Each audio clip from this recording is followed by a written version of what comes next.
Message of His Holiness Pope Paul VI for the celebration of the Day of Peace, 1st of January 1972. If you want peace, work for justice. Men of thought, men of action, all mankind living in 1972, accept once more our invitation to celebrate the Day of Peace. We take up again our reflection on peace, for of peace we have the loftiest conception, that of an essential and fundamental good of mankind in this world, that is, of civilization, progress, order, and brotherhood. We believe that the idea of peace still is, and still must be, dominant in human affairs, and that it becomes all the more urgent whenever and wherever it is contradicted by opposite ideas or deeds. It is a necessary idea, an imperative idea, an inspiring idea. It polarizes human aspirations, endeavors, and hopes. Its nature is that of an aim, and as such it is at the base and at the goal of our activities, be they individual or collective. For that reason we think it extremely important to have an exact idea of peace, and to divest it of the false concepts which too often surround and thus deform and distort it. We say this to the young, first of all. Peace is not a stagnant condition of life which finds in it at the same time both its perfection and its death. Life is movement, growth, work, effort, and conquest, things such as these. Is that what peace is like? Yes, for the very reason that it coincides with the supreme good of man as he makes his way through time, and this good is never attained totally, but is always being newly and inexhaustibly acquired. Peace is thus the central idea, giving its driving force to the most active enthusiasm.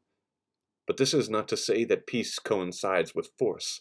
This we say especially to men in posts of responsibility, since it is their interest and their duty to see that relations be normal between the members of a given group, a family, a school, a firm, a community, a social class, a city, a state. Their constant temptation is to impose by the use of force such normal relations as bear the appearance of peace. The ambiguous character of the social life which follows is torture and corruption for human spirits. A life of pretense is the atmosphere resulting sometimes from an inglorious victory, at other times from an irrational despotism, from a coercive repression, or from a balance of permanently opposing forces which are usually on the increase as they wait for a violent outburst, which by devastation of every sort shows how false was the peace imposed only by superiority of power and force. Peace is not treachery. Peace is not a lie made into a system. Much less is it pitiless totalitarian tyranny, nor is it, in any way, violence, though at least violence does not dare to appropriate to itself the noble name of peace.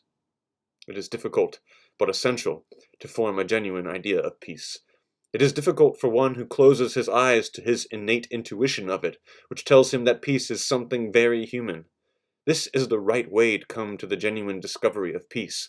If we look for its true source, we find that it is rooted in a sincere feeling for man. A peace that is not the result of true respect for man is not true peace. And what do we call this sincere feeling for man? We call it justice. But is not justice also an immobile goddess? Yes, it is so in the expressions of it which we call rights and duties, and which we arrange in our illustrious codes, that is, in laws and pacts which produce that stability of social, cultural, and economic relationships which cannot be infringed. It is order, it is peace. But if justice, that is, what it is and what it should be, were to produce finer expressions beyond those now existing, what would happen? Before answering, let us ask whether this hypothesis of a growth of consciousness of justice is admissible, is probable, and is desirable. Yes, this is the fact which characterizes the modern world and distinguishes it from the ancient.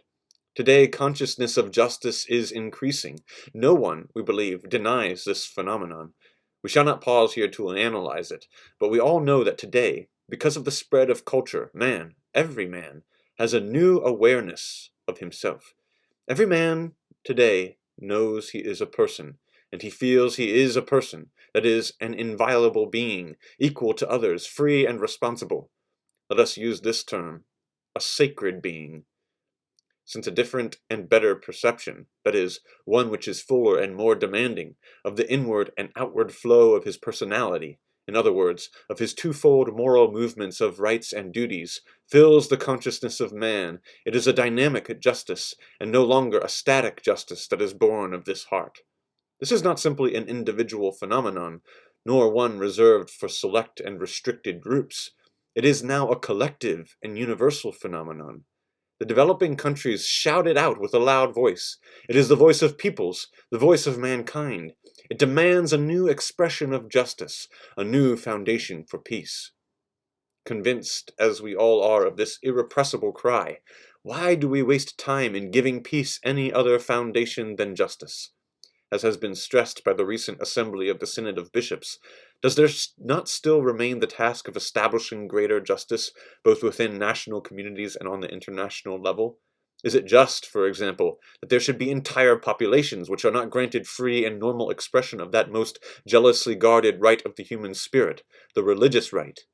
What authority, what ideology, what historical or civil interest can arrogantly claim a right to repress and stifle the religious sentiment in its legitimate human expression?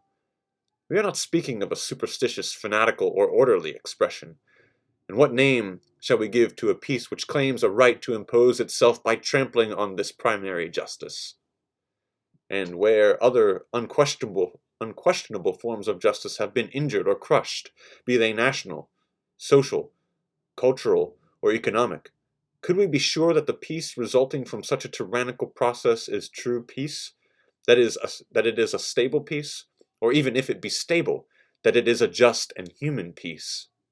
Is not an integral part of justice the duty of enabling every country to promote its own development in the framework of cooperation, free from any intention or calculated aim of domination, whether economic or political? The problem is extremely serious and complex. It is not for us to make it worse, or to resolve it on the practical level. That is not within the competence of the one who is speaking here. But it is precisely from this place that the invitation we give to celebrate peace resounds as an invitation to practice justice. Justice will bring about peace. We repeat this today in a more incisive and dynamic formula. If you want peace, work for justice. It is an invitation which does not ignore the difficulties in practicing justice, in defining it, first of all, and then in actuating it, for it always demands some sacrifice of prestige and self-interest.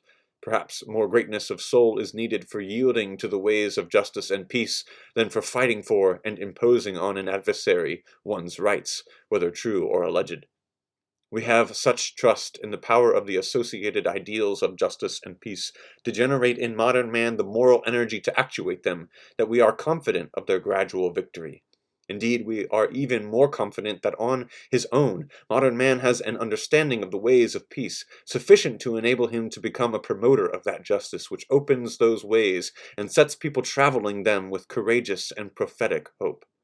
That is why we dare once again to extend an invitation to celebrate the Day of Peace, in 1972 under the austere and serene sign of justice, that is, with the burning wish to give life to deeds which will be convergent expressions of a sincere desire for justice and a sincere desire for peace. To our brothers and sons and daughters of the Catholic Church, we commend this our invitation.